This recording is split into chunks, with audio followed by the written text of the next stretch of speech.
Indro ambarantsika ho sambatra izy efa niaritra.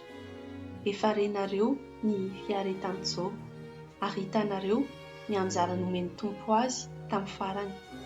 Fa mianatra indrindra ny Tompo sady be famindrapo.